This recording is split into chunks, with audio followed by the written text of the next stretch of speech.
Amém, amém. Ontem eu estava lendo o livro de Deuteronômio e eu lembrei de alguém que estava conversando comigo há poucos dias e estava naquelas leituras anuais da Bíblia, né?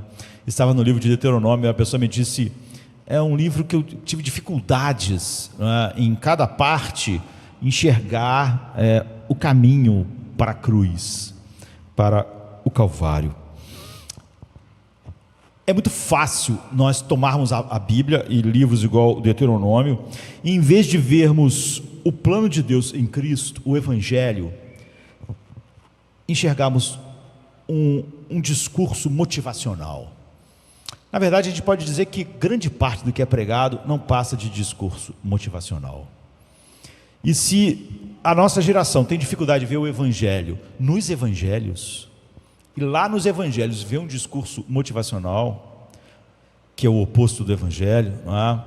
E se nas cartas dos apóstolos as pessoas veem um discurso emocional, motivacional, que dirá em livros como Deuteronômio, não é?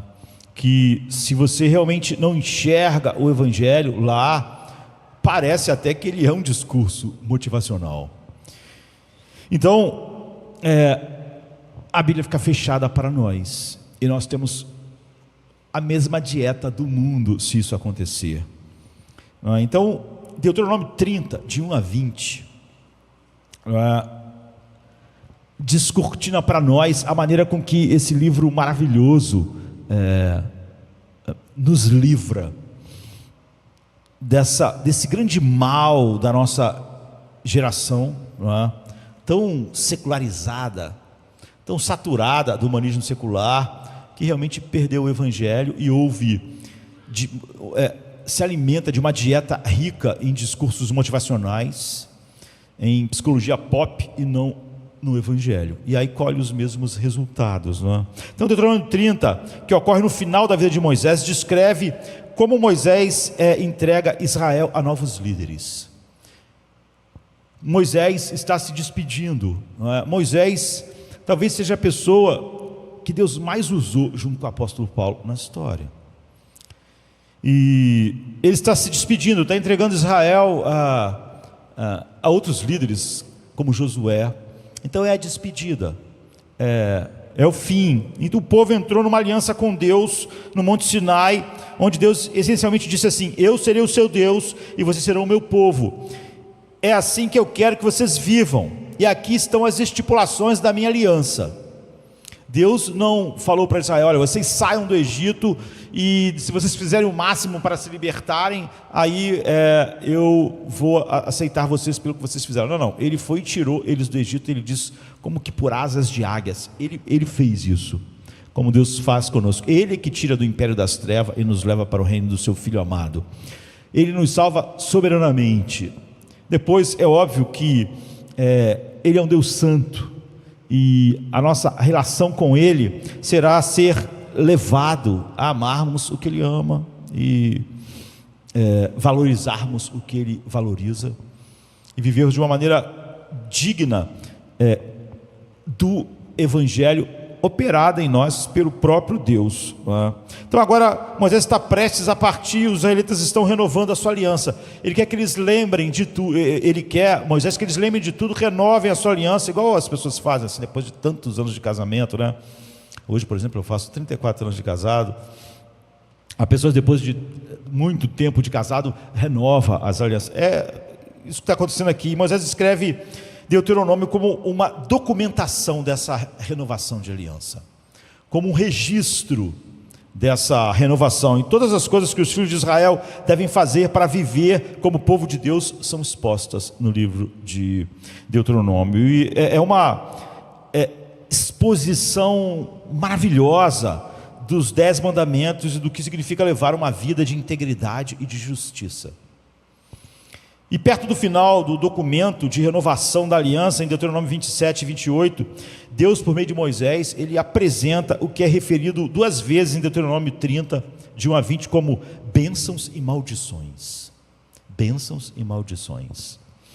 E Deus, em essência, ele diz: olha, se vocês obedecerem à aliança e forem fiéis ao que vocês dizem que vão fazer e como vocês vão viver por causa de mim, eu os abençoarei. E o início do capítulo 28 está cheio de todas as maneiras pelas quais Deus vai abençoar o povo, as bênçãos. E é descrita todas as bênçãos que fluirá disso. Mas então, nos últimos 3/4 do capítulo 28, Deus essencialmente diz: se vocês desobedecerem à aliança, todas essas terríveis maldições vão cair sobre vocês. Terríveis maldições. Quando eu disse no 30:18, eu declaro a vocês hoje que certamente vocês vão ser destruídos. Se desobedecerem à aliança, as maldições virão sobre vocês. E essas maldições são, se você ler o texto, são verdadeiramente ferozes. E ainda assim as bênçãos são igualmente assombrosas. Então, há algo aqui, há bênçãos ferozes e maldições assombrosas. Não há nada, ralo aqui. As maldições são terríveis e as bênçãos são maravilhosas. Tanto as maldições quanto as bênçãos são coisas grandiosas. As bênçãos sempre vêm junto com a promessa de que Deus é gracioso, de que Ele é perdoador e de que Ele não ignora o mal, mas Ele é um Deus misericordioso. E como as bênçãos são tão graciosas, é óbvio que elas têm aparência, não é, tão incondicionais. E as maldições são tão ferozes, e é óbvio, elas têm uma aparência condicional. Essas bênçãos maravilhosas aparecem incondicionais, e as maldições aparecem condicionais. Se vocês fizerem isso, vocês serão destruídos. Muitos estudiosos então acreditaram que, ao longo do tempo, que Deuteronômio foi escrito por mais de uma pessoa, não é? E em sua introdução ao Antigo Testamento, Raymond Tiller, ele cita um dos mestres clássicos do Antigo Testamento, F.M. Cross, que leu o livro de Deuteronômio e chegou a uma conclusão. É óbvio que ele era mestre só segundo os homens, né? E Cross acreditava que Deuteronômio foi escrito em 2 etapas. Com a primeira, na época do rei Josias. A gente sabe como Deus restaurou as coisas. Eles tinham achado um rolo do livro de Moisés, e como houve um avivamento com Josias e Jeremias, né? E havia muita esperança quando as coisas começaram, um avivamento. Aí ele achou, em vez de localizar lá em Moisés, ele disse que o livro para ele tinha sido escrito nessa época, parte do livro, né? E é por isso que era cheio de bênçãos tão maravilhosas assim, porque foi naquele período de avivamento. E com base nessa suposição, a primeira cópia de Deuteronômio, ele diz, teria contido promessas graciosas, bênçãos, onde Deus é retratado como gracioso, e aquelas bênçãos maravilhosas, incondicionais, fluindo, um Deus perdoador, fiel, que perdoa a iniquidade, não é? Que passa por cima da iniquidade. Mas então Cross, ele afirmava que após o desastre babilônico, após Judá ser levado escravo para Babilônia, né? Os israelitas acharam Deuteronômio otimista demais. Eles viram tanta tragédia, tanto horror, não é? E eles acharam então que só aquele otimismo das bênçãos de Deus estava faltando algo. Então eles escreveram outra edição, a gente poderia dizer assim, do livro de Deuteronômio, que continham as maldições, continham todas as maldições por se quebrar a aliança. Porque Cross, esse é o problema de você pensar, olhar para a verdade de Deus e tentar usar a sua mente supostamente brilhante e esquecer realmente a mente de Deus. Cross, ele não podia acreditar, e sendo um mestre, né, no Antigo Testamento, ele não podia acreditar que qualquer pessoa pudesse manter junto ou juntas, essas bênçãos incríveis e essas maldições horríveis. Ele não podia ver como poderia a mesma pessoa ter colocado essas bênçãos incríveis, essas misericórdias incríveis, junto com essas maldições terríveis. Portanto, ninguém poderia ter escrito as duas partes. E de fato, Cross não conseguia nem conceber um Deus que pudesse ser tão gracioso e tão mortal. Ou seja, ele não podia crer no Deus da Bíblia, apesar de ser um mestre respeitado no Antigo Testamento. Ele não podia ver como Deus podia ser um Deus do céu e do inferno, um Deus irado e um Deus de graça. Ele não podia ver um Deus tão amoroso e tão terrivelmente santo. Ele não conseguia ver essas duas coisas.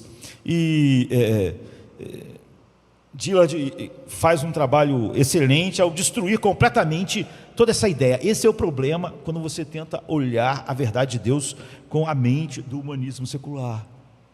Você acaba se afastando completamente ao tentar dar uma resposta que seja satisfatória para a mente humana ou para o humanismo da palavra de Deus. E eles são quase cômicos, para não dizer debochados, com as conclusões desse mestre no Antigo Testamento. Ele diz assim: você consegue imaginar um editor tão incrivelmente incompetente, que seria, do livro de Deuteronômio, que pega um documento que é otimista demais sobre o amor de Deus e acrescenta esses versículos sobre santidade, julgamento, justiça, então deixa tudo o que ele discordava em primeiro lugar, de modo que é apenas uma mistura de contradições? Francamente, isso seria o editor mais estúpido e burro do mundo, mas era a conclusão que o Cross tinha chegado. Então, embora Cross estivesse errado, porque ele tentou dar uma explicação que fosse compatível com as suas ideias sobre Deus. Nós não devemos ter ideias sobre isso. O Deus que ele podia conceber sempre é falso, Se eu tenho que conceber uma pessoa, então ela não existe, Eu tenho que inventar ela. Embora ele tivesse errado nesse ponto, porque ele tentou resolver essas bênçãos e maldições, esse Deus gracioso e esse Deus terrivelmente santo, e é óbvio, ele sai completamente e abandona a verdade de Deus, mas ele pelo menos viu algo corretamente, que às vezes não é visto mesmo por pessoas que estão ali olhando, mas estão sendo muito superficiais no que estão vendo. Como é superficial qualquer sermão num dia como o de hoje, que será um discurso motivacional nas igrejas e não o evangelho. Ele pelo menos viu que há uma tensão no livro de Deuteronômio. O livro de Deuteronômio possivelmente, pela primeira vez na narrativa bíblica, deixa extremamente claro que existe uma tensão enorme, e nós humanos a trouxemos à tona. Nós temos um Deus santo, de justiça, que deve e que punirá o pecado na medida infinita que o pecado é mau, e que não pode, em hipótese alguma, absolutamente não pode não punir o culpado. Ele basicamente diz a Moisés, em Êxodo 34, eu não posso deixar nenhum pecado impune.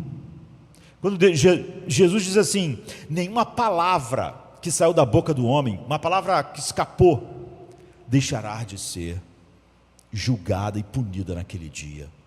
Você vê como realmente Deus não pode deixar de punir nenhum pecado. Nenhuma palavra que você diz que escapou, que não era muito pensada, não importa. Deus diz em Êxodo 34 que ele não pode não punir com o seu peso correto nenhum pecado em toda a história, quer ele seja nas motivações, nos pensamentos, em ações, não importa. Ainda assim, ao mesmo tempo, ele é um Deus de amor infinito, fidelidade infinita, de perdão infinito, e Ele deseja um relacionamento com o povo que Ele escolheu entre todos os homens. Mas devido à nossa natureza falha e pecaminosa, há uma tensão não resolvida nesse ponto em Deuteronômio. E a gente pode se perguntar como Deus pode ser fiel a quem Ele é em essência, em termos de sua misericórdia, amor, perdão, e ser fiel ao mesmo tempo à sua santidade infinita. E Martyn Lloyd-Jones, ele abordou essa tensão num sermão pregado lá no meio do século passado, pregando sobre como a palavra de Deus produz verdadeiros avivamentos na nossa vida, na igreja. E ele apontou que em Êxodo 33 Moisés pede para ver a glória de Deus. A gente conhece essa passagem, né, tão famosa. E Deus responde: eu farei passar a minha bondade diante de você, e proclamarei o meu nome, o Senhor Yahvé, na sua presença. E aí Deus diz algo que Paulo cita lá, para mostrar esse amor soberano de Deus, né? Deus diz: eu farei passar toda a minha bondade diante de você, e proclamarei o meu nome, o Senhor, na sua presença. E ele diz: terei misericórdia de quem eu quiser ter misericórdia, e terei compaixão de quem eu quiser ter compaixão. E ao mesmo tempo ele diz a Moisés: você não pode ver minha face, pois ninguém pode me ver e continuar vivo. Êxodo 33, 19 a 20. Poucos versos depois disso, Deus desce a Moisés, e a gente sabe que ele é protegido da presença de Deus, e ele é colocado na fenda da rocha. Deus o protege, e Deus passa diante de Moisés, e o que é proclamado é isso: o Senhor, Yahvé, né? O Deus compassivo e misericordioso, lento para irar-se, abundante em amor e fidelidade, que mantém o seu amor a milhares e perdoa a maldade, a rebelião e o pecado. Contudo, não deixa nenhum culpado impune, castiga os filhos e os netos pelo pecado dos pais até a terceira e quarta geração. Êxodo 34, 6 e 7. Então, nesse sermão, Lloyd-Jones, ele fala sobre essa aparente contradição aqui. Deus diz que eu vou fazer a minha bondade passar sobre você, a minha bondade vai passar diante de você. E quando isso acontece, a primeira coisa que ele diz é basicamente: eu sou perdoador, e ainda assim eu puno todo pecado. Eu sou misericordioso, ainda assim nenhum pecado ficará impune. E não puno o pecado segundo os homens o julgam, eu puno o pecado segundo o pecado é. Então, embora isso possa parecer um paradoxo, é levantada a questão: por que Deus deve punir todo o pecado? Porque Jesus disse que nenhuma palavra dita inconsequentemente deixará de ser julgada por Deus. Por quê? Porque Ele deve punir todo o pecado? É porque Ele é bom. É isso. Se um juiz visse que alguém cometeu um crime e dissesse: olha, bem, foi um crime, foi horrível, matou essa pessoa, matou a família. Essa semana, né, semana que passou, a gente viu um menino que matou sua irmã, seu pai e sua mãe. Então, imagina se um juiz diz, e na nossa cultura degenerada não é difícil de coisas assim acontecerem, né? Mas imagina se o juiz diz: olha, bem, foi terrível isso, mas eu vou deixar para lá. Você diria: esse cara não é um bom juiz, o cara é um juiz horrível, como assim deixa para lá? Isso é horrível, isso deve ter uma punição que seja de acordo com o crime. Então, por que Deus não deixa de punir infinitamente nenhum pecado? Porque Ele é bom. Porque Ele não seria bom Você não diria, que juiz bom, ele deixa todo mundo embora para casa. Não importa o crime que você cometa, ele simplesmente diz, eu sou um juiz muito bom, muito perdoador, eu estou aqui só para dizer, olha, foi feio você cometer esses crimes, mas pode ir para casa. Todo mundo vai dizer, não, esse juiz tem que ser tirado, ele é horrível, ele não é um bom juiz. Um juiz bom teria punido a pessoa. Então Deus pune todo o pecado porque ele realmente é bom. Da mesma forma, a razão pela qual Deus deve punir todo o pecado é porque ele é bom. E por outro lado, porque Deus perdoa. Porque ele ama, e aqueles que são objetos desse amor, ele nunca abandona. Qual é a resposta? Adivinha? Porque ele é bom. Agora, isso é um problema enorme. Você diz, como pode haver um Deus que seja totalmente bom? Completamente bom. Ele deve ser totalmente bom em termos da sua santidade e justiça, mas não em termos do seu amor. Porque se ele for bom em termos da sua santidade e justiça perfeitamente, então ele tem que condenar todo mundo. O que significa que você deve obedecer, porque a paciência de Deus não é nada longânima, e só a obediência perfeita pode fazer você... A obediência perfeita não só a partir de agora, mas a sua vida inteira. Nunca pode haver nada lá que desonre a Deus. Ou ser totalmente bom em termos do seu amor. Deus pode ser totalmente bom em termos da sua justiça, ou totalmente bom em termos do seu amor, mas não em termos da sua santidade e justiça. O que significaria que Deus diria, bem, eu gostaria que você obedecesse, eu gostaria que você fosse santo, mas eu aceitarei a você mesmo, não importa o que você faça e o que você seja, porque eu sou bom no sentido só do amor. Mas de qualquer forma, seria impossível, e há essa tensão, e Cross inventou toda a história de que o livro de Hebreus foi escrito por duas pessoas daquele jeito, porque não há um Deus na mente natural que possa ser completa, integralmente bom. Um juiz bom que não pode deixar nada mal sem punição. E ao mesmo um Deus com amor, totalmente bom, que pode não trazer juízo final sobre todos. Mas ter as duas coisas no mesmo Deus parece impossível. Parece impossível. Então, como a gente viu anteriormente, isso é exatamente o que F.M. Cross e muitos outros estudiosos do Antigo Testamento acreditavam. Quando eles liam Deuteronômio, eles viram as bênçãos e viram as maldições. E eles concluíram que não poderia haver um Deus que fosse tão gracioso e tão feroz. Tão gracioso e tão justo. Eles viram uma impossibilidade. Em vez disso, eles afirmaram que Deuteronômio deve ter sido produto de duas mentes diferentes, de dois editores diferentes, com uma visão, tinha uma visão benigna de Deus, do Deus gracioso, de um Deus de amor, que era muito bom nisso, mas não era bom em justiça. E o outro escritor, ele tinha uma visão que Deus era bom, mas era bom porque ele era, em sua santidade, ele tinha que punir todo o mal. E, ao contrário do que esses dois estudiosos acreditavam, o Antigo Testamento propositalmente tem essa tensão narrativa não resolvida completamente. Essa mesma tensão é a base do Evangelho.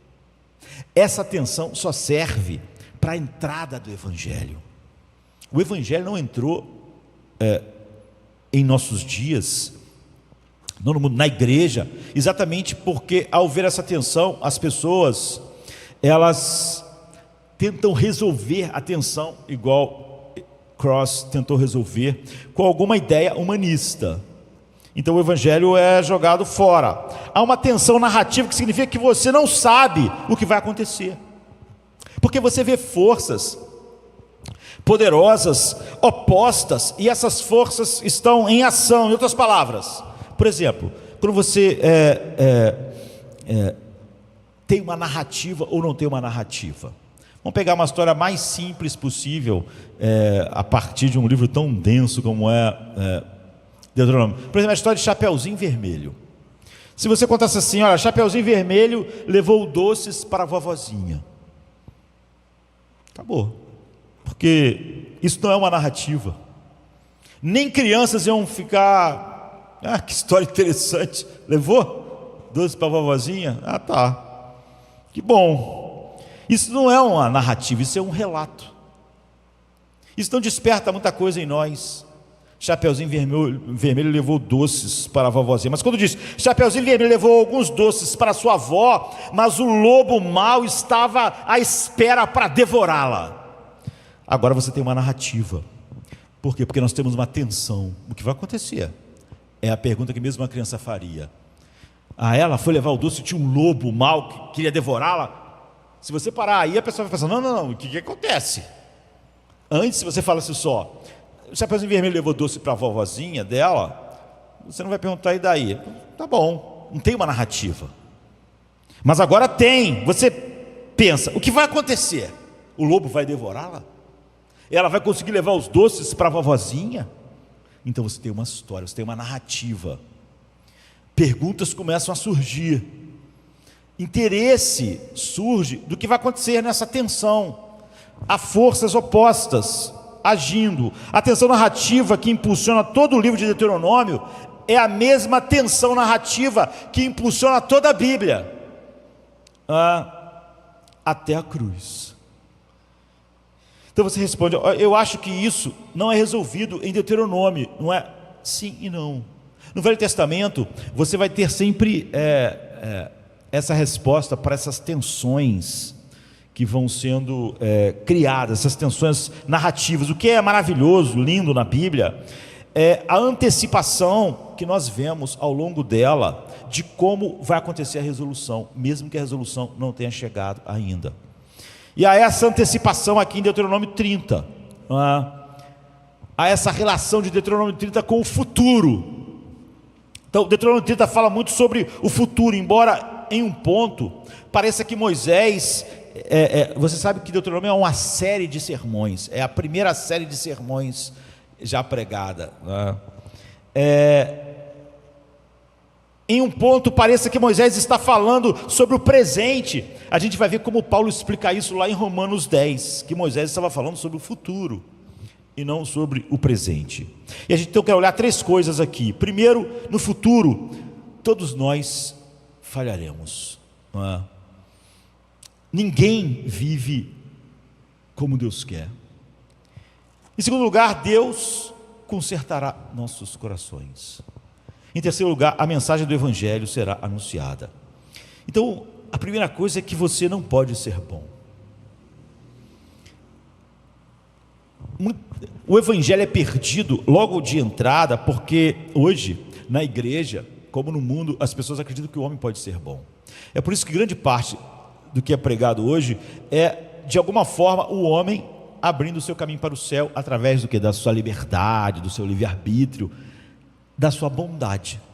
Quem for bom o suficiente para fazer as escolhas certas é salvo. Quem é mau e não faz, se perde. Você não tem evangelho.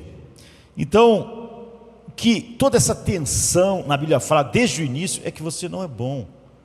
E a primeira coisa que Deuteronômio diz sobre o futuro é que todos nós falharemos em viver como devemos. Isso é uma das coisas mais importantes sobre Deuteronômio 30. De fato, se você não mantiver isso em mente, você vai interpretar mal todo o livro de Deuteronômio. Vai interpretar mal todas as coisas. O versículo 1 diz: e será que, sobrevindo-te todas essas coisas, a bênção ou a maldição que tem posto diante de ti, e te recordares delas entre todas as nações, para onde te lançar o Senhor teu Deus. Moisés diz que os israelitas vão ser dispersos, não vão ficar na terra que Deus deu a eles. Se você voltar no versículo, no capítulo 28 de Deuteronômio, há uma lista de terríveis maldições, mas a última é essa, é o exílio, não é? É a dispersão, é o povo não obtendo exatamente aquilo que era o fim, que era a terra que Deus dava a eles. E assim o versículo 1 está essencialmente dizendo: vocês vão falhar e vão ser dispersos. A pior das maldições vai cair sobre vocês. Vocês trarão todas as maldições da aliança para vocês. E o pior que Deus diz que acontecerá a vocês será, de fato, o que vai acontecer. O pior que podia acontecer, vai acontecer.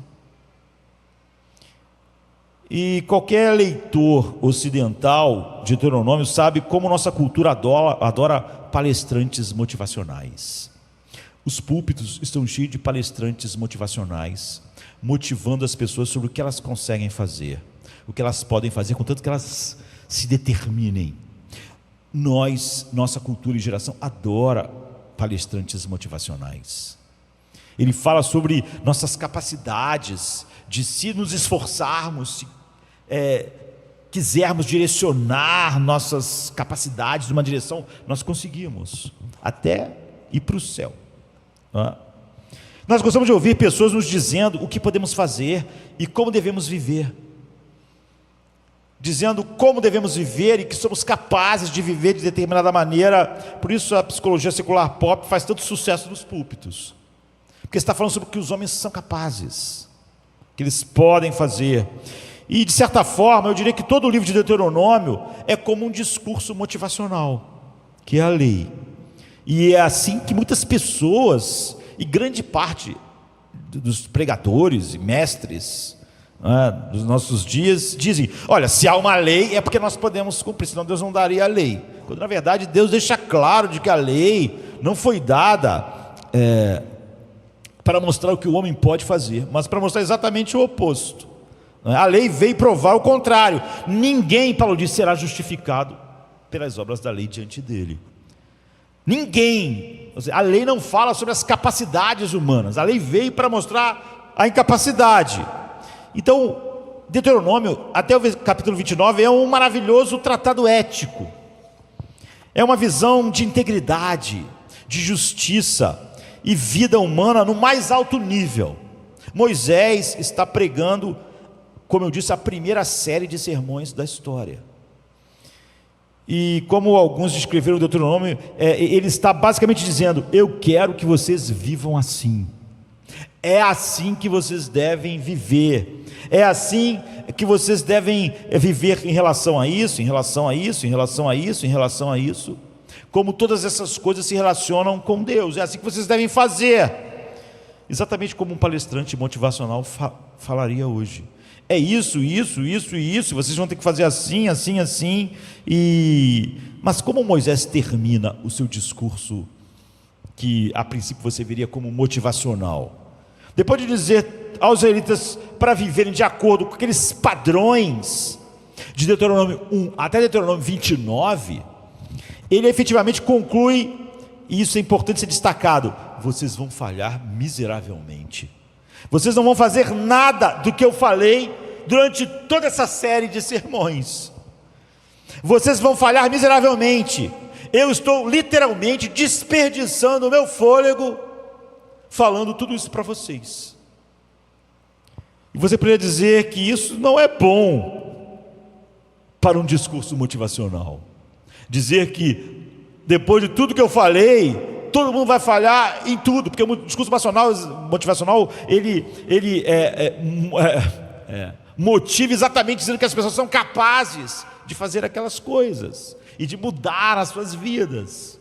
E é óbvio que isso é péssimo para um final de discurso motivacional, mas eu diria que é uma ótima pregação do Evangelho. Ótima, porque você não tem como ter as duas coisas. Você vê, um discurso motivacional não é como muitas pessoas até que dizem: isso realmente é ruim, aquilo ali é ruim, aquilo lá, mas acham que você pode misturar os dois. Mas um discurso motivacional é exatamente o oposto do Evangelho. Você não pode misturar nenhuma gota dos dois. Claro, isso não é tudo o que há na pregação do Evangelho, não é a nossa incapacidade. Mas a menos que você seja levado à disposição a afirmar isso, você não é capaz de fazer qualquer pregação do Evangelho. Se primeiro o pregador do Evangelho ele saiba que o homem, o ser humano é totalmente incapaz, ele não pode pregar o Evangelho. Se ele tem alguma ideia da capacidade humana, por exemplo, de comer livre, de como se quiser ele pode fazer isso, aquilo, isso que vai fazer a diferença, essa pessoa já está incapacitada em pregar o Evangelho. Ela já está desclassificada. Ela já é inútil para pregar o Evangelho. Então o que Moisés está dizendo? Ele olha para os israelitas que aqui representam o homem diante de Deus, não é? E ele diz: olha, vocês sabem o que devem fazer. Isso não é ciência espacial, isso não é cálculo matemático avançado, só para alguns. Se há um Deus, vocês lhes devem basicamente isso, não é nenhuma ciência espacial, vocês devem amar Ele sobre todas as coisas. Se Ele criou tudo, se tudo vem dEle, e segundo após segundo, tudo que você recebe flui dEle, você deve então amá-lo sobre todas as coisas, que é o resumo da lei, com toda a tua alma, com toda a tua força, com todo o teu coração, com toda a tua mente, não é? Vocês sabem o que devem fazer, mas vocês não vão fazer. Então, Jacob Needleman, um filósofo, que nasceu em 1934 e morreu agora há pouco tempo, em 1922. Ele tem a sua formação em Harvard e Yale, nas maiores universidades do mundo, se tornou um filósofo importante.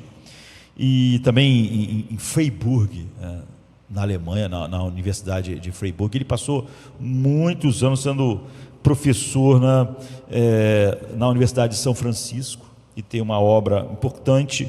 E algumas décadas atrás ele escreveu um livro chamado Por que não podemos ser bons? Eu acho que no Brasil o nome é Por que não conseguimos ser bons.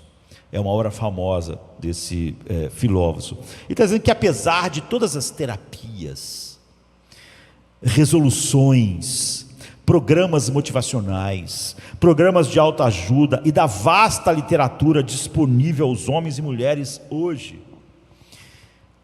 nós retornamos repetidamente ao mesmo comportamento destrutivo, e nós prometemos agir melhor da próxima vez. No caso das pessoas sensíveis, não é? Ao ver que o ser humano nunca faz o que ele sabe que devia fazer, surge essa pergunta, que é o título do livro dele: por que a gente não consegue ser bom? Você vê um filósofo secular, mas ele chegou no lugar onde ele viu a realidade, né? O que muitos mesmo na igreja não veem, né? E a tese do livro é que, embora os teóricos sociais, terapeutas, políticos e todos os outros estejam trabalhando arduamente para escrever uma quantidade enorme de livros sobre como as pessoas devem viver, como elas devem viver no casamento, como elas devem viver no trabalho, como elas devem viver na sociedade, como devem viver em família, né? Não falta isso.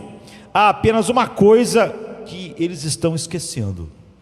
Ele diz: todos já sabem como viver, não é? É totalmente inútil mais livro de terapia de como viver, um livro, uma tese política de como viver. É simplesmente o ser humano não consegue viver assim. Não tem nada a ver dele não saber como viver. Ele já sabe como deve viver. Ninguém tem a força para fazer o que sabe que deve, ou ninguém tem o desejo de fazer. o que ele sabe que deve. Então, Niederman, ele diz que esse é o maior mistério da raça humana. Todo mundo sabe que aquelas escolhas vão trazer ruína nos relacionamentos, ruína no trabalho, ruína na sociedade. Todo mundo sabe, mas todo mundo faz assim mesmo.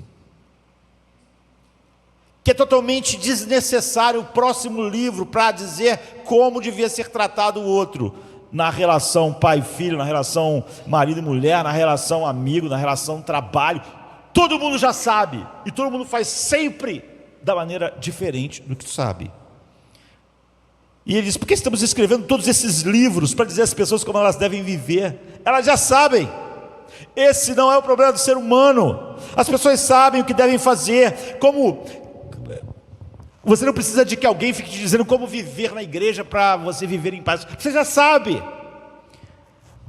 Mas simplesmente não fazem, ele diz. Ou não conseguem. É impossível. E as pessoas sabem que não devem fazer certas coisas, mas elas fazem de qualquer maneira. Então elas sabem que algumas coisas elas deviam fazer, mas elas não fazem. Ou elas não conseguem, ou elas não querem. Ele não sabia. E elas já sabem que não devem fazer certas coisas, que vai ser destrutivo, mas elas fazem mesmo assim. Não tem nada a ver com não saber. E esse é o nosso problema, diz ele no seu tratado. Os seres humanos sabem como viver, mas eles não conseguem ou não querem. E ele não tem ideia do porquê. Ele diz que isso é um mistério. Todos sabem como seria, o que devia fazer para ter paz, mas as pessoas não fazem. Todos fazem o que deviam fazer sabem como um filho sabe o que deve fazer para ter um relacionamento correto com o seu pai, mas eles não fazem. Os pais sabem como devem, o que devem fazer para ser um pai adequado, mas ele não faz. E assim é no casamento, é assim em todas as coisas. E Niederman, ele diz: não sabemos porquê. Há uma história interessante, eu já mencionei em outro sermão, relacionada muito a esse livro de Niederman, Por que não conseguimos ser bons, da Rebecca Pippert, que ela estava fazendo um curso de psicologia e aconselhamento em Harvard, na Universidade de Harvard. E ela estava lá com um dos maiores professores de Harvard, e ele trazia casos em que ele atuou como psicólogo, e descobrindo então por que a vida das pessoas estavam tão destruídas, estavam sendo tão destruídas, e como aquilo tinha chegado. E ele trazia casos. Ele trouxe de um homem que não percebia o quanto ele estava amargo, irado, com raiva, e como a raiva e a amargura estava distorcendo a vida dele toda, em todas as suas relações. E através da terapia, do aconselhamento, do trabalho dele como psicólogo, esse homem começou a ver o quanto a sua vida estava sendo distorcida pela raiva, e o objeto dessa raiva era a sua mãe. E quando o professor mostrou isso lá, mostrou o caso, e mostrou como a raiva e o ressentimento e a amargura para com a mãe dele estava destruindo toda a sua vida, ele mostrou isso, como chegou a isso com aquela pessoa. E aí passou para outro caso. Mas a Pippert, ela disse que naquela palestra ela levantou a mão e disse: não, ótimo, você chegou à conclusão de que a raiva, o ressentimento e a amargura dele para com a sua mãe estava distorcendo a vida dele toda. Ótimo, ótimo. Mas como é que você ajudou ele? Como é que isso ajudou ele? Como é que você ajudou ele? E ela disse que esse mestre de Harvard, em psicologia, disse: o que você quer dizer como eu ajudei a ele? Bem, ela perguntou: como é que você ajudou ele a perdoar a mãe dele? E se a vida dele estava sendo toda destruída, havia uma amargura, uma tristeza, uma sombra, que estava destruindo todos os seus relacionamentos por causa desse ressentimento contra a sua mãe, como você ajudou ele a perdoar a mãe? E a primeira resposta do professor de Harvard foi basicamente dizer: não há nada que eu possa fazer sobre isso. Eu espero que ele entenda a sua raiva, que ele entenda que é a raiva e o sentimento, o ressentimento e a amargura, ele agora que sabe que é isso, que ele possa pelo menos dominar isso de certa forma, para não destruir tudo, para não viver essa vida tão miserável, não ser dominado por esse ressentimento que está lá. E então, depois que ela falou, a maioria das pessoas que estavam lá, os alunos, né, da classe, ficou um pouco surpresa com a declaração lá do mestre de psicologia de Harvard. Descontente com essa resposta, então o professor ele concluiu a discussão dizendo a mesma coisa que Needleman, no seu livro Por que não conseguimos ser bons, falou. Ele diz assim: se vocês, ele disse para a turma e para pai, né, se vocês estão procurando por um coração transformado, vocês estão errados no departamento de psicologia. Não consertamos corações. Não sabemos fazer uma pessoa amar quem ele odeia. Não sabemos fazer uma pessoa perdoar quem ele odeia. Vocês estão no departamento errado. Vocês estão querendo que nós demos a ele um novo coração, novas afeições. Nós não podemos fazer isso. Ele está dando a mesma resposta que Needleman estava dando, dizendo: por que não conseguimos ser bons? Esse cara já sabia que não devia sentir ressentimento pela mãe dele e deixar isso dominar a vida dele, essa amargura. A questão é que ele odiava a mãe, não é? Mesmo que ela possa nos mostrar, você vê, essa é a falha fatal, não é? Grande parte de tudo que o humanismo secular é totalmente anti-Deus. Quando você diz assim: mas nessa coisinha que ele pode ajudar, você vê que a ajuda que ele pode dar é quase ajuda nenhuma. Você vê, mesmo aqui em que ele detectou, vamos dizer, acertou, de que esse ressentimento pela mãe envenenava tudo, ele não pode fazer nada. Ele mesmo disse: porque eu não posso dar a esse homem um coração que ame a mãe dele, ou que perdoe o que a mãe fez a ele. Eu não posso. Eu só posso tentar mostrar que esse ressentimento com a mãe dele está distorcendo tudo, e torcer para ele poder controlar isso ao máximo, mas eu não posso. E nós não conseguimos. Por isso é sempre bom ficarmos com uma ilustração que um pregador muito antigo trouxe na primeira metade do século passado, que eu já mencionei aqui, que é verdade para todos os homens, como Needleman viu, e é verdade para nós.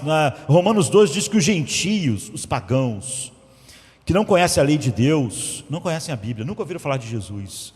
Os índios que viviam aqui antes estão condenados. Paulo diz: aqueles que com lei pecaram, conhecem a lei de Deus, a revelação de Deus, vão ser julgados pelo seu conhecimento. E quem sem lei pecar, sem lei perecerá. O fato de não conhecer a lei não vai fazer o cara não ser condenado. Mas como ele será condenado? Esse é um bom exemplo do que Paulo ensina em Romanos 2. Aqueles que não conhecem a lei de Deus, eles mesmos são lei. Então Deus responsabiliza o homem pelo que Deus colocou no homem. Deus não vai responsabilizar um homem que viveu aqui 1000 anos atrás na América porque não abraçou Cristo. Ele nunca ouviu falar sobre Cristo. Mas porque, como sem lei, ele será condenado? Porque Deus, esse é a história que dá uma resumida básica em Romanos 2, né? Ele diz que, imagine que você tem um gravador que foi colocado no seu pescoço, você não sabe, né? Um gravador, um chip. Hoje, na época dele era gravador, né? Porque o cara era antigo. Mas você tem um chip, você tem uma coisa que grava sempre que você fala alguma coisa, não é? Cada vez que você fala assim de outra pessoa, essa pessoa deve, liga o gravador. E ele só liga quando você diz o que alguém devia fazer. Essa pessoa não devia mentir. Está lá. Você sabe que nunca devia mentir. Você falou que alguém não devia mentir. Essa pessoa me traiu, essa pessoa está errada. O gravador grava. Você falou, trair é errado. Essa pessoa fofocou de mim, está errado. Então, o gravador, grava. Fofoca, errado. Essa pessoa fez isso, está errado, grava. Sempre que você levanta algo moral contra alguém, o gravador grava. Quando você diz assim, nesse caso não estamos falando de pagãos, mas em qualquer situação, você diz assim, a igreja tinha que amar mais, grava, amar mais. Então aquilo ficou lá. Além de você conhecer a Bíblia, você mesmo é uma testemunha contra você. Você sabe que todo mundo devia amar mais. Você era capaz de fazer julgamentos morais das pessoas. Em outras palavras, ele só grava, mesmo naqueles que não conhecem nada, os padrões morais, enquanto você tenta impor ele às outras pessoas. Mentir é errado, fofocar é errado, trair é errado, fazer aquilo é errado, agir assim com a esposa é errado, agir assim com o esposo é errado, agir assim com os filhos é errado, agir assim com o pai é errado. Grava. Ele não grava nada além do que você mesmo declarou ser um padrão moral para outras pessoas. E Deus, no dia do julgamento, vai estar com esse homem. Vamos lá, um índio que viveu aqui antes, ou aquele cara lá que viveu, era um viking, e nunca ouviu falar do evangelho. E Deus, no dia do julgamento, você nunca ouviu falar de Cristo, você não conhece nada da Bíblia, você nunca leu a Bíblia, você viveu até numa época que o evangelho nunca chegou, e você não conhecia nada sobre Deus, viveu lá no meio dos egípcios, e só Israel tinha a revelação. Paulo está dizendo, sem lei você vai ser condenado.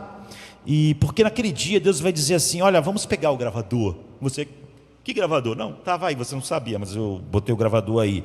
E eu vou julgar você pelos padrões, que você sempre fez julgamentos morais. E Deus então vai botar o gravador para funcionar. E não há nenhuma pessoa na face da terra que viveu segundo os seus padrões, que ele impunha às outras pessoas, que ele dizia, está errado, fofocar é errado, isso é horrível, então, mas ele fofocou. Fazer aquilo ali é errado, então, mas ele fez. E essa ilustração é ótima, não é? Porque ninguém pode contestá-la. Ninguém nunca diz, ou pode dizer, ou já disse dessa ilustração, eu vivo de acordo com meus padrões. Tudo que eu falo que as pessoas não devem fazer, eu jamais fiz. Quando eu digo que as pessoas têm raiva do outro é errado, eu nunca senti. Quando eu falo que ninguém devia falar do outro, eu nunca falei. Quando eu digo que todo mundo devia honrar o pai e a mãe, eu sempre honrei. Eu sempre vivi perfeitamente nos padrões que eu exigia das outras pessoas. Quando eu dizia, tem que amar o outro, eu amava perfeitamente as pessoas. Por isso eu podia falar. Quando eu falava que as pessoas tinham que se importar mais com o outro, eu me importei perfeitamente com os outros. Eu vivi para me importar com nunca me importei comigo. Nunca fiz do meu ego o centro de nada. Esse é o maior problema da raça humana. Não precisamos de mais livros dizendo às pessoas como viver. As pessoas precisam de poder para fazer, ou um coração para desejar e poder, mas elas não têm. É por isso que Nietzsche não escreveu o livro, porque nós não podemos ser bons. O ser humano já sabe tudo que ele devia fazer para viver em paz, de maneira próspera, de maneira melhor, mas o ser humano faz sempre tudo de maneira oposta. Assim como Moisés começava dizendo aos israelitas, vocês vão falhar. Pregadores do evangelho têm que constantemente lembrar as pessoas de que elas já sabem em seus corações. Quando a pessoa fica muito irritada com a pregação, não é porque a pregação falou uma calúnia contra ela, é porque falou exatamente o que ela faz, e ela não gosta. Como eu disse hoje de manhã, peso da palavra do Senhor contra Israel é porque a palavra do Senhor é pesada. Eu falei, porque ela sempre ela nunca é rala, ela é sempre consistente, e também porque o coração humano sempre reage mal às melhores coisas que Deus fala. A gente viu hoje Deus dizendo, eu vos tenho amado. Eles se responderam, em que tu nos tem amado? Não responderam bem a declaração de Deus de que tinha amado eles. O ser humano é assim. Então, Vocês sabem o que fazer. Mesmo o filósofo humanista chegou a essa conclusão: o ser humano não precisa de mais livros, de mais palestras. Precisa que a gente chegue à conclusão que o ser humano não faz o que ele sabe. Ou precisa da honestidade daquele mestre em psicologia de Harvard que disse: nós não podemos te dar um novo coração. Eu não posso fazer ele amar a mãe dele. Ele não gosta da mãe dele. Ele não perdoa. Ele é ressentido. Eu posso dizer que ele é ressentido. Eu posso dizer que o ressentimento dele contra a mãe dele está estragando a vida dele. Mas eu não posso mudar o coração dele. Mas a segunda coisa que Deuteronômio diz sobre o futuro é que Deus tem um plano para consertar corações. Deuteronômio 30, de 2 a 5, Moisés prevê então que os israelitas serão levados para o exílio e que Deus os trará de volta. Mas quando ele chega no versículo 6, ele diz: o Senhor, o seu Deus, circuncidará os seus corações e os corações dos seus descendentes, para que vocês o amem de todo o coração, de toda a alma, e vivam. Ou seja, vocês sabem que deviam amá-lo, mas ele um dia vai circuncidar o coração de vocês para vocês amá-lo. Só ele pode fazer isso. Você vê lá o mestre de Harvard estava certo. Niedleman, apesar de ser um homem secular, um filósofo, estava certo. Ele está falando de algo que o restante da Bíblia desenvolve. Jeremias, Ezequiel chamam isso de nova aliança. Em vez de a pregação ser discurso motivacional, você vê, quando ele começa por esse caminho, o evangelho nunca vai chegar. E é por isso que o evangelho está longe de grande parte dos púlpitos hoje em dia. E é por isso que grande parte das pessoas que se dizem cristãs não acreditam nas doutrinas da graça. E é por isso que mesmo quem acredita às vezes diz que elas não são essenciais, porque eles não veem essa realidade. Ela sequer consegue pensar igual o Niedleman. O homem sabe o que devia fazer, mas não faz. Não pode. Não é capaz. Paulo em Romanos 12, 29 diz que nossos corações são circuncidados. E em Filipenses 3, ele diz que somos a verdadeira circuncisão. Então esse é o evangelho. E isso está olhando muito além de qualquer coisa que realmente aconteça na vida dos israelitas naquela época. O que é um coração circuncidado? Moisés diz: Deus um dia vai circuncidar o coração de vocês. Todos os meus sermões, nesses 29 capítulos, são inúteis por causa do coração de vocês não circuncidados. Vocês sabem tudo isso. E o que vocês vão fazer? Não vão fazer nada disso. Como frequentemente é notado por nós, coração na Bíblia, a gente aqui na nossa cultura fala de coração sempre como o centro das nossas emoções. Mas coração na Bíblia significa o centro de controle de todo o seu ser. E não das suas emoções. Provérbios 3,5 diz: confie no Senhor de todo o seu coração, porque é isso que corações fazem.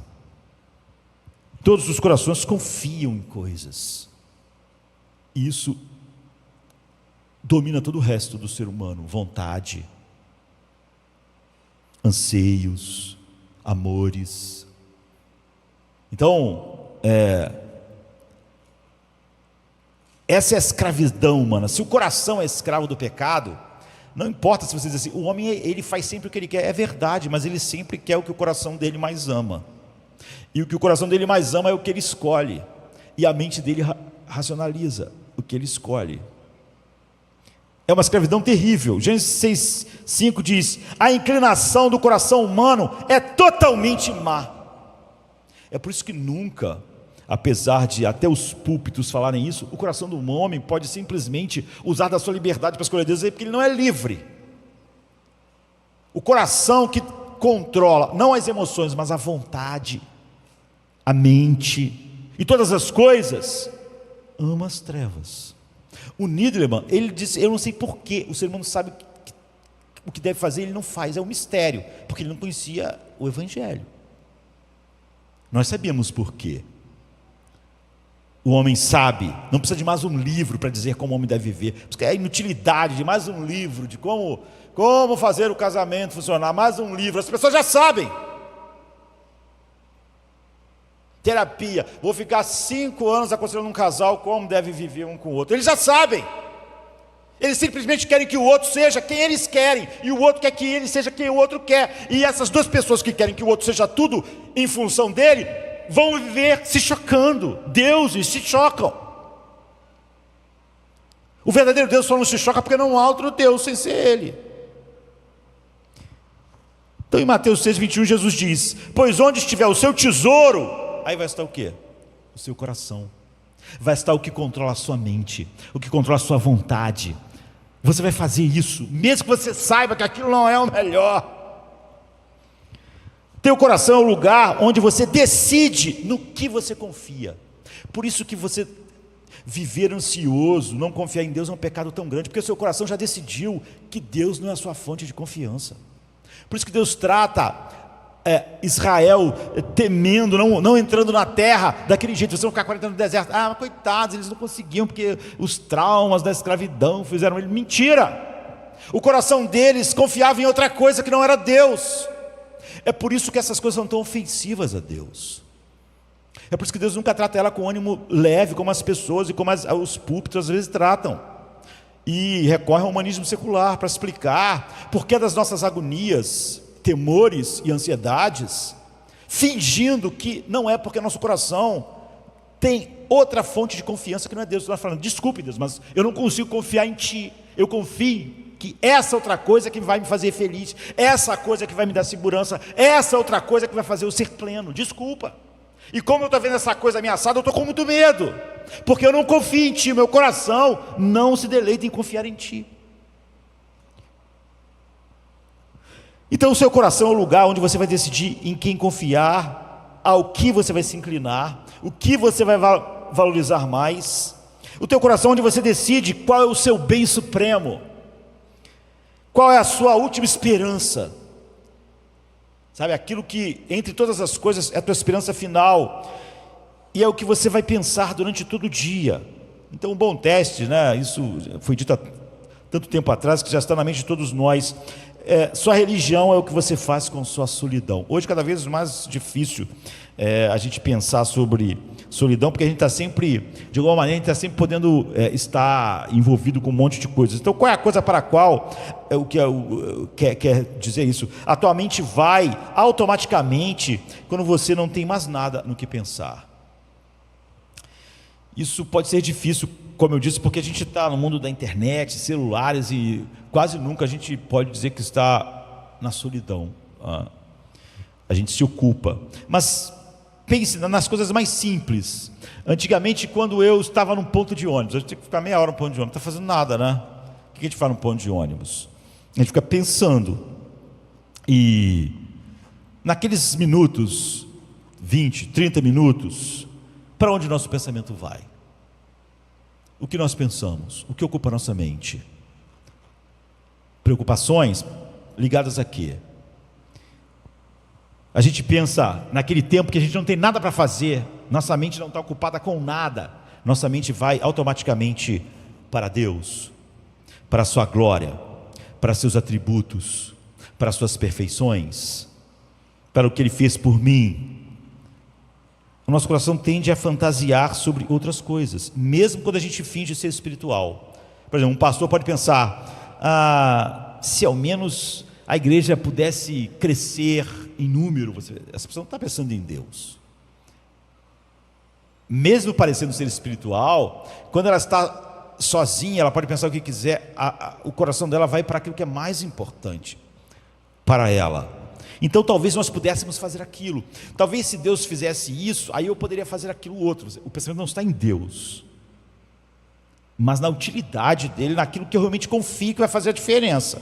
Então no ponto de ônibus, o que você pensa? Enquanto o Uber não chega, o que você pensa? Onde estão os seus anseios, suas preocupações? O coração é um indicador do que você mais ama. Por isso Jesus disse: onde estiver o teu tesouro, lá vai estar seu coração. Seu coração sempre está onde está o seu tesouro. Se ele é ameaçado, seu coração vai estar ansioso. Se ele está parecendo que vai dar tudo certo, você descansa. Você diz que está feliz. Você está alegre. Porque teu coração sempre está onde está o seu tesouro. O que quer que o coração mais queira, é isso que a mente acha. O que tua mente acha razoável? O que teu coração mais quer. É por isso que quase sempre aconselhamento com o pastor é inútil. Porque a mente, o coração da pessoa, ela quer uma coisa. Então ela não acha razoável qualquer coisa que contraria aquilo.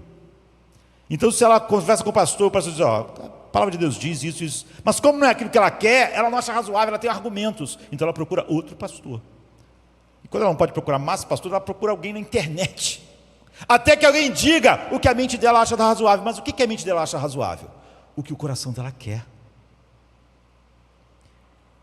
E as emoções, quando o teu coração quer algo, a mente acha que aquilo que você quer é razoável. Não, sem isso aqui realmente eu não posso ser feliz, é razoável.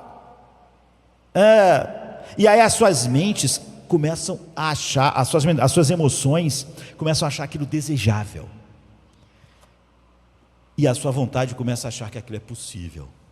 Você vê, o coração controla a mente, as emoções e a vontade. E é por isso que quando você ouve, em vez do evangelho, você ouve um discurso motivacional na igreja, você gosta. É por isso que as pessoas gostam. Porque aquilo está de acordo com o tesouro delas, com aquilo que a mente acha razoável, com aquilo que as emoções desejam e com aquilo que a vontade dela começa a achar possível, porque aquela pessoa está dizendo que é possível. É um discurso motivacional. Então, em outras palavras, o que o coração deseja afeta a sua mente, afeta a sua vontade e afeta as suas emoções. Agora, nossas mentes, vontades e emoções são centradas em Deus. Quando a gente fala sobre as afeições centradas em Deus, as pessoas começam a levantar um monte de obstáculos. Não é possível, porque você tem que entender, é óbvio, o coração dela não está em Deus, a mente dela não acha razoável, suas emoções não são despertadas, e ela logo levanta os impedimentos, mesmo Deus sendo onipotente.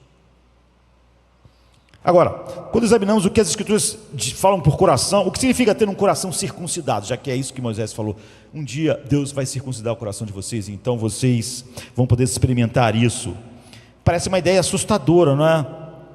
Eu estava lendo um comentário sobre o livro de Deuteronômio, que diz que, quando Deuteronômio fala de Deus circuncidar o coração, é óbvio que ele está usando uma metáfora, não é? É uma metáfora estranha para o coração, mas para Deus fazer uma cirurgia em seu coração, como é a circuncisão. E também pode ser dito que, enquanto a circuncisão era um sinal de obediência externa à aliança, que era um sinal da aliança, de entrada na comunidade da aliança, então todos os homens teriam que ser circuncidados.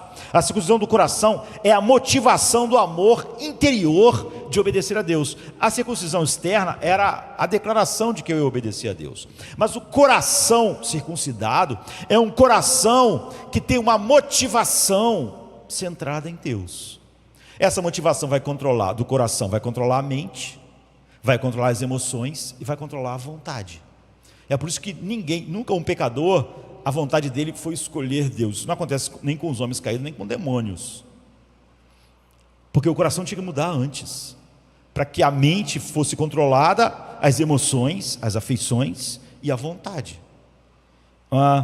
Então o texto diz: o Senhor Deus circuncidará os seus corações e os corações dos seus descendentes, para que vocês o amem. É a única maneira de amar a Ele, de todo o coração e de toda a alma, e vivam. Deuteronômio 36. Para usar uma outra metáfora, pense sobre o casamento. Ao longo dos anos houve muitos casamentos políticos, de negócios, onde o nó proverbial não era o amor. E hoje também acontece isso, apesar de que antigamente os casamentos eram arranjados, hoje também, porque às vezes você pensa, essa pessoa que é maravilhosa, mas ela não tem um futuro. Estou querendo um futuro, não é? Essa pessoa aí parece que não vai ter um futuro. Enfim, interesses que não são o amor em si, não é? Mas quando você está realmente, você ama realmente alguém, quando você está apaixonado pela sua esposa, sua futura esposa, seu futuro esposo, o tipo de coisa que o outro te pede, não é? Ou o tipo de mudança que tem que haver na sua vida para que aquele amor tenha uma expressão maior, você não vê aquilo como um obstáculo, por causa do amor. Então, quando você está apaixonado, você não pensa nisso como, eu estou obedecendo. o outro, o coração do outro. Embora aquilo traga exigências e adaptações na vida, você acha que aquilo é bom e não ruim. Se teu pai falasse que você tinha que fazer uma mudança, você ia pensar: não gosto, não quero fazer. E é por isso que John Newton, em um dos seus hinos, né, a quantidade de hinos dele é muito grande, além da teologia imensa, ele diz assim nos seus hinos, John Newton, que escreveu Amazing Grace, né? Nossa alegria e nosso dever, embora opostos antes, a gente devia fazer algo, mas queria fazer outro, como o Niederman diz que o ser humano é, desde que vimos sua beleza de Cristo, né, agora estão unidos para nunca mais se separarem. Nossa alegria e nosso dever agora são os mesmos. Isso é um coração circuncidado, é quando o que você mais deseja faz com que o seu dever seja a sua maior alegria, porque aí o seu dever já não é mais um fardo. Se você cresceu frequentando a igreja, provavelmente você ouviu a palavra circuncisão a vida toda, porque ela está o tempo todo. Quando você era pequeno, e a gente quando é pequeno faz muitas perguntas, e quando a gente pergunta o que é circuncisão, professor, na escola dominical, quando você é pequeno as pessoas não explicam direito, elas acham que é meio complicado explicar. E quando você fica mais velho, o assunto volta a ser discutido e você foi ensinado que a circuncisão era um sinal de que alguém havia entrado em relacionamento de aliança com Deus. E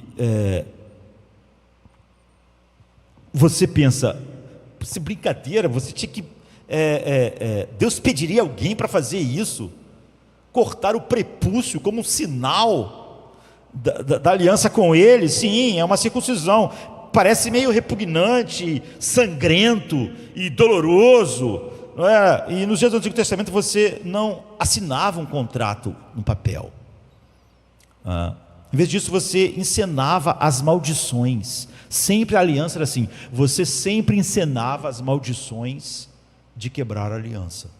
Por isso que a gente já falou tantas vezes que as pessoas passavam entre os animais, aquilo era uma encenação da maldição. Se eu não cumprir minha palavra, um rei, por exemplo, estava se aliançando com outro, eu vou ser como esses animais partidos. Ali estavam aqueles animais partidos, as vísceras, era um sinal da maldição. Olha, se não cumprir, essa é a maldição. Toda aliança, em vez de você assinar um papel, botar uma aliança no dedo, você via os sinais da maldição. Então você dizia: ó grande rei, a quem eu faço voto hoje, se eu não cumprir o meu voto a ti, eu vou ser como esses animais, vou ser partido, você, minha casa, meus filhos, minha esposa, todos vamos ser mortos, degolados, como esses animais foram. Eu vou ser cortado em pedaços como esses animais. Era assim que você encenava a maldição da aliança que você estava se comprometendo em manter. Eu acho que, na minha opinião, essa era uma maneira melhor do que a de hoje, porque você vê que na hora que as pessoas estão botando a aliança de casamento um no outro, é tão bonitinho, que aquilo ali não dá nenhum peso se você quebrar aquilo. Eu botei um anel, era bonito, era de ouro, eu falei uma palavra romântica. Isso não traz o peso da maldição que Deus impõe a quebrar a aliança. Já passar entre os animais não era uma coisa assim. Você tinha uma visão clara do peso de que uma aliança é, da realidade. Então a circuncisão era sangrenta, nojenta, grosseira e íntima, e absolutamente perturbadora. Você pensa, por que não em outra parte do corpo? Por que assim? Porque é algo tão perturbador. É uma forma de mostrar às pessoas a penalidade do pecado. O pecado é tão grave, e o pecado é uma coisa íntima, então era algo íntimo e sangrento, que só poderia ser representado por algo como a circuncisão. Então por que ainda falamos sobre o coração circuncidado, se é assim? Então a última frase é uma frase estranha em Colossenses 2:11, que diz, literalmente: em Cristo vocês, cristãos, foram circuncidados na circuncisão de Cristo. Paulo está ensinando que você recebe não apenas um novo coração quando se torna um cristão verdadeiro, quando você é regenerado, mas um coração circuncidado por causa da circuncisão de Cristo. Aquela promessa que Moisés fez. Então, o que é a circuncisão de Cristo? Na cruz, Jesus experimentou a maldição da aliança. Ele foi cortado. E você experimenta, você ganha um coração circuncidado, porque você tem um coração circuncidado na circuncisão de Cristo. Se você mente, engana e prejudica alguém, ser cortado da congregação é a penalidade que Deuteronômio repete várias vezes lá. Não é? Mas a penalidade por desobedecer a Deus não é ser excluído da igreja, é ser excluído da vida de Deus para sempre. Ser cortado de Deus, é isso que a circuncisão estava mostrando, da vida. Ele é a luz, ele é a vida. E ser cortado da vida e da luz é o inferno. Na cruz, Jesus estava sofrendo essa penalidade, ele estava sofrendo a experiência cósmica do abandono final de Deus, que é o que nós merecemos. É o castigo adequado para qualquer pecado. Não importa se é matar alguém ou comer um fruto, não importa. Pense no jardim do Éden. Adão e Eva foram expulsos, cortados do jardim, da beleza, da luz, por causa do pecado deles. E um anjo foi colocado com uma espada para guardar o caminho da árvore da vida. A única maneira de voltar era passar pela espada, ser cortado. Só que se você é cortado, você não passa, né? Você não tem como fazer as duas coisas. A única maneira de voltar para a árvore da vida era passar pela espada, e só alguém poderia passar pela espada e não ser cortado para sempre: Cristo. Nesse sentido, ele foi circuncidado, ele foi cortado, porque Jesus Cristo experimentou essa circuncisão. Ser salvo não é só ter uma nova vida em Cristo, é ter um coração circuncidado, que controla mente, emoções, vontade. Como citado antes, John Newton disse da melhor forma: nossa alegria e nosso dever, embora opostos antes, desde que vimos sua beleza, estão unidos para nunca mais se separarem. Qual é a beleza que Newton fala? Outro grande poeta, né, da mesma época, William Cowper, diz: ver a lei cumprida por Cristo e ouvir sua voz de perdão transforma um escravo em filho e transforma o dever na nossa escolha. Então, ver o que Jesus Cristo fez na cruz, quando Deus abre os nossos olhos para isso, verdadeiramente, não o entender intelectualmente apenas, tomando o nosso corte cósmico, move as nossas entranhas, captura, ele passa a ser o tesouro, e onde estiver nosso tesouro, ali estará nosso coração, e onde nosso coração está, ele controla nossa mente. É por isso que, em vez de a palavra de Deus ser um escândalo e loucura para nós, passa a ser algo maravilhoso. E o tesouro, ao controlar o coração, controla a nossa vontade. E Deus está dizendo: a minha vontade e o meu dever se transformaram na mesma coisa. Controla as minhas emoções, começa a produzir afeições, então controla a minha vontade. É por isso que só o Evangelho santifica. O homem nunca volta para a lei, não é? Essa é a circuncisão do coração. Jesus fez isso. A terceira e última coisa, e para encerrarmos, Deuteronômio diz sobre o futuro, vem no final da passagem onde observamos anteriormente, que parece falar apenas do presente. Deuteronômio 30, de 1 a 6. Ele olha pelos corredores do tempo, dizendo assim: primeiro vocês vão falhar, todas as maldições da lei vão cair sobre vocês, e vocês serão levados ao exílio, mas então Deus trará vocês de volta, circuncidando o coração de vocês. Essa é a promessa da nova aliança, não é? Mas então Deuteronômio 30, 11 a 15 diz: agora o que estou lhes ordenando hoje não é difícil demais, nem está além do seu alcance, não está lá no céu para que você tenha que perguntar: quem subirá ao céu para trazê-lo e proclamá-lo a nós, a fim de que lhe obedeçamos? Nem está além do mar para que vocês tenham que perguntar: quem atravessará o mar para trazê-lo e proclamá-lo a nós, a fim de que lhe obedeçamos? Nada disso. A palavra está bem próxima de vocês, está na sua boca e em seu coração, por isso vocês podem obedecer. Vejam que hoje põe diante de vocês a vida e prosperidade, a morte e a destruição.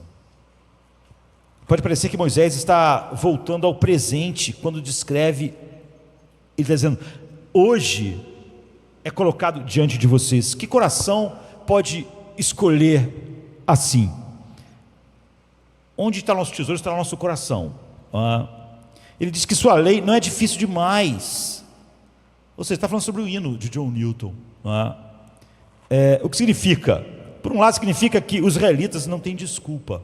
Como até um filósofo ímpio, secular, pode dizer: todos nós sabemos o que devíamos fazer. Nós não fazemos, não queremos fazer. A gente faz ao contrário. Então a lei de Deus é muito clara. Ela não precisa atravessar o mar para falar. Você não precisa atravessar o mar para encontrar um sábio místico para te dizer qual é o que você devia fazer na sua vida. Você já sabe o que você deve fazer como filho, como pai, como marido, como mulher, como mãe, como cidadão. Você já sabe, como membro da igreja. Você já sabe. Você não faz, mas não é porque você não sabe se você não faz, não é? Em vez disso, veio a nós, não é? Nós sabemos: ama o Senhor, o seu Deus, de todo o seu coração, de toda a sua alma, de toda a sua força, de todo o seu entendimento. Você sabe. Se alguém não ama Deus assim, não é porque não sabe, e não é porque acha que alguém que é Deus e dá todas as coisas não merece essa honra. A lei está exposta claramente.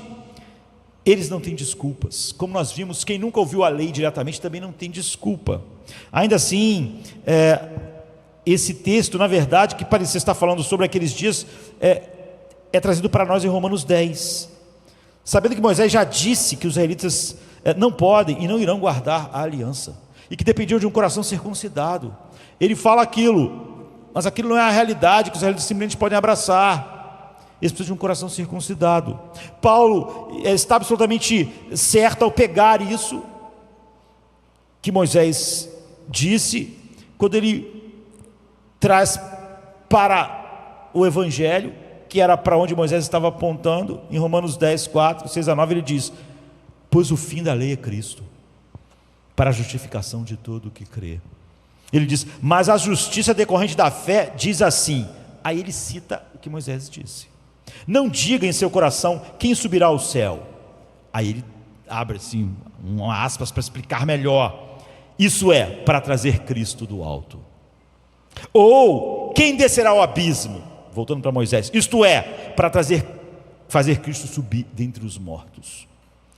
Mas o que ela diz? A palavra está perto de você, está em sua boca, em seu coração. Isto é, a palavra da fé que pregamos, o Evangelho. Se você confessar com a sua boca que Jesus Cristo é o Senhor e crer em seu coração que Deus ressuscitou, ou seja, se você manifestar as marcas de um coração circuncidado, você é salvo. Paulo está aplicando as palavras de Moisés a mostrar que, no fim, a única palavra que não vai esmagar você é a verdade de Deus para um coração circuncidado.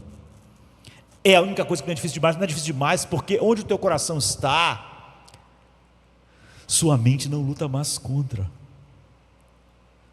Desperta as suas afeições, move sua vontade. Onde está o seu tesouro, ali estará o seu coração.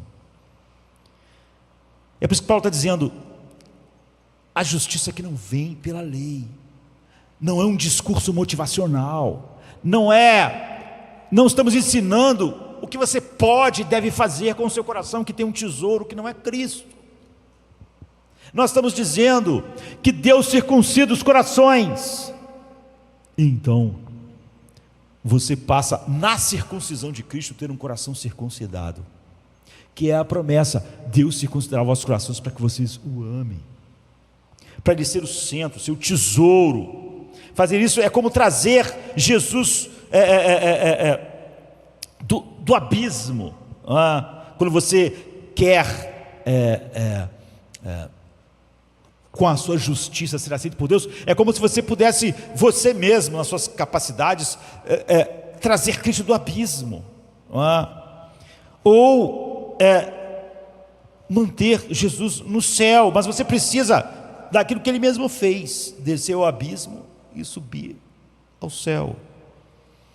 Ele veio do céu, ele foi ao abismo para salvar, para gratuitamente e soberanamente conceder corações circuncidados. Se você tentar em qualquer ponto se salvar, é como dirá Jesus: o que você fez não importa, eu não preciso que você desça ao abismo por mim, e nem que se assente à destra de Deus para me salvar. Somente o Evangelho é a palavra que não é difícil demais, porque é o poder de Deus que concede o coração circuncidado. Qualquer outra palavra vai acabar em condenação, e vai levar você àquela tensão sem solução que Niederman fez. Por que não podemos fazer o bem? Por que não conseguimos? Porque o mal está sempre reinando aqui. Então você vê que o céu e o inferno não são paralelos. A maldição e a bênção, elas apontam finalmente para o céu e para o inferno. Mas você percebe que elas não são paralelas. Em outras palavras, se você vai para o inferno, é óbvio que você merece, você é culpado. Você merece. Deuteronômio 30 e todo Deuteronômio até lá deixa claro isso. Mas se você recebe a bênção de Deus, não há como merecer isso. E ele realmente não deve isso a ninguém. Quando a gente não fala que não deve a ninguém, nunca diga isso de ânimo fraco. Muitas pessoas dizem: Deus não deve salvar ninguém, todos merecem o inferno. Mas aí alguém que a gente ama não é salvo, a gente acha que Deus tinha que salvar ele de qualquer maneira. É porque a gente não acreditava naquilo de fato.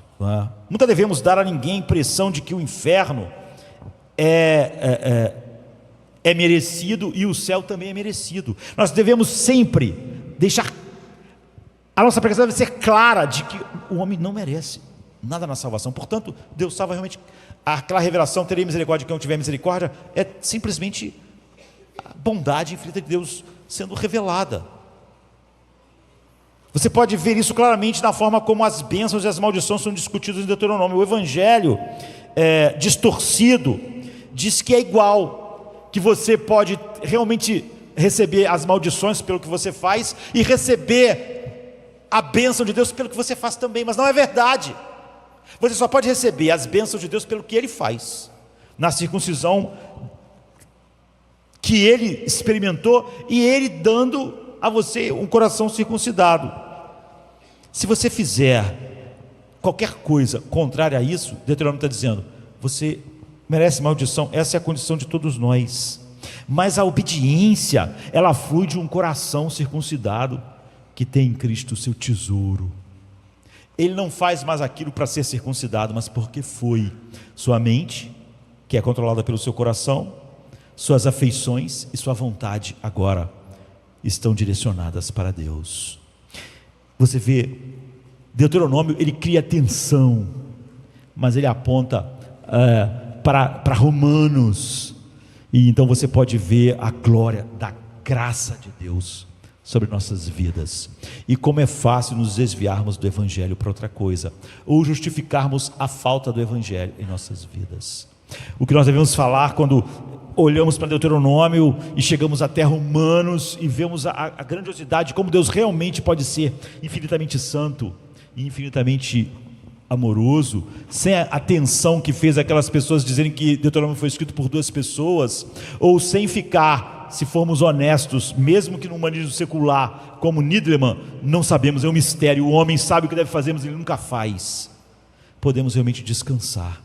Só o Evangelho dá descanso, dá paz realmente, e nunca ninguém vai estar no Evangelho com o coração circuncidado sem receber essa paz que excede todo entendimento. Vamos ficar de pé, vamos orar. Pai, obrigado por esta noite, que dia de celebração tivemos aqui pela manhã. olhando Malaquias, Senhor Pai, trazendo o peso da Tua palavra sobre Israel, mostrando, Senhor Pai, o Teu amor eletivo. E, Senhor Pai, agora, nesse breve passeio em Deuteronômio, que nos leva até o Teu Filho, a beleza infinita dele, a sua circuncisão e a dádiva, entre todas as bênçãos espirituais, nos dar um coração circuncidado na circuncisão de Cristo. Ó Deus, que nós possamos viver para manifestar a glória da Tua graça infinita, cantarmos Tua misericórdia e a Tua justiça, cantarmos, Senhor Pai, a Tua salvação graciosa e o Teu juízo, e cantarmos, Senhor Pai, com a mesma alegria ao contemplarmos, Senhor Pai, a manifestação da beleza da Tua santidade infinita e da Tua misericórdia infinita. E, Senhor Pai, nos inclinarmos, ó Deus, sabendo que Tu mesmo é o autor de todas as coisas em nós que Te honram. E nós só entramos, Senhor Pai, com todas as coisas que Te desonravam, que precisavam, Senhor Pai, de uma ação Tua, nos dando um coração circuncidado. Que a gente nunca mais pergunte em que Tu tens nos amado, Deus. Que a gente veja o Teu amor. Esse amor nos constranja. E é óbvio, Senhor Pai, onde está o nosso coração, onde está o nosso tesouro, o nosso coração estará. Que o amor de Cristo seja esse tesouro, nosso coração esteja ali. E então, Senhor Pai, não vivamos para nós mesmos, mas para aquele que é a nossa circuncisão. E que por isso não só nos deu um coração novo, mas um coração circuncidado, para Te amar e se deleitar em Ti, em nome de Jesus. É sexta-feira chega trazendo a noite seu manto, Jesus em súplicas, enquanto Pedro sucumbe ao encanto do sono. Judas com seu beijo selou o destino, traição que esboça o pranto. No silêncio da noite a esperança parece se esconder, mas o eco do domingo aos poucos começa a nascer. Pilatos em sua indecisão, o sinédrio em conspiração, a turba em escárnio desconhece a ressurreição. Discípulos fugitivos, corações partidos, Maria em lágrimas, Pedro nega, o galo canta anunciando amanhã que tarda. É sexta-feira, clama a criação, mas o domingo se anuncia, trazendo redenção. Nosso Salvador, sob o peso da cruz, caminha entre a multidão que zomba, sua santidade diminui. A coroa de espinhos, o sangue que escolhe marcas de amor infinito. É sexta-feira, mas a esperança do domingo não está tão distante. Elevado na cruz, entre criminosos a dor se faz presente. O véu se rasga, a terra treme, o céu escurece, um silêncio envolvente. A pedra colocada, os guardas se postam, a vigília começa, mas a promessa do domingo no coração ainda aquece. É sexta-feira, mas não é o fim. Domingo vem aí com vitória sem fim. A escuridão parece reinar, a morte sorri, certa de sua vitória. É sexta-feira, mas a história ainda não contou sua glória. O pecado julga ter vencido, a esperança parece falsa. já começa a brilhar. O túmulo agora vazio, a pedra removida, Jesus ressuscitou, trazendo vida. Manhã de domingo, brilha a esperança restaurada. A morte foi vencida, a redenção proclamada. É sexta-feira, mas a alegria vem com o amanhecer. Domingo já chegou, ensinando-nos a renascer. Nosso Salvador, sob o peso da cruz, caminha entre a multidão que zomba, sua santidade diminui. A coroa de espinhos, o sangue que escorre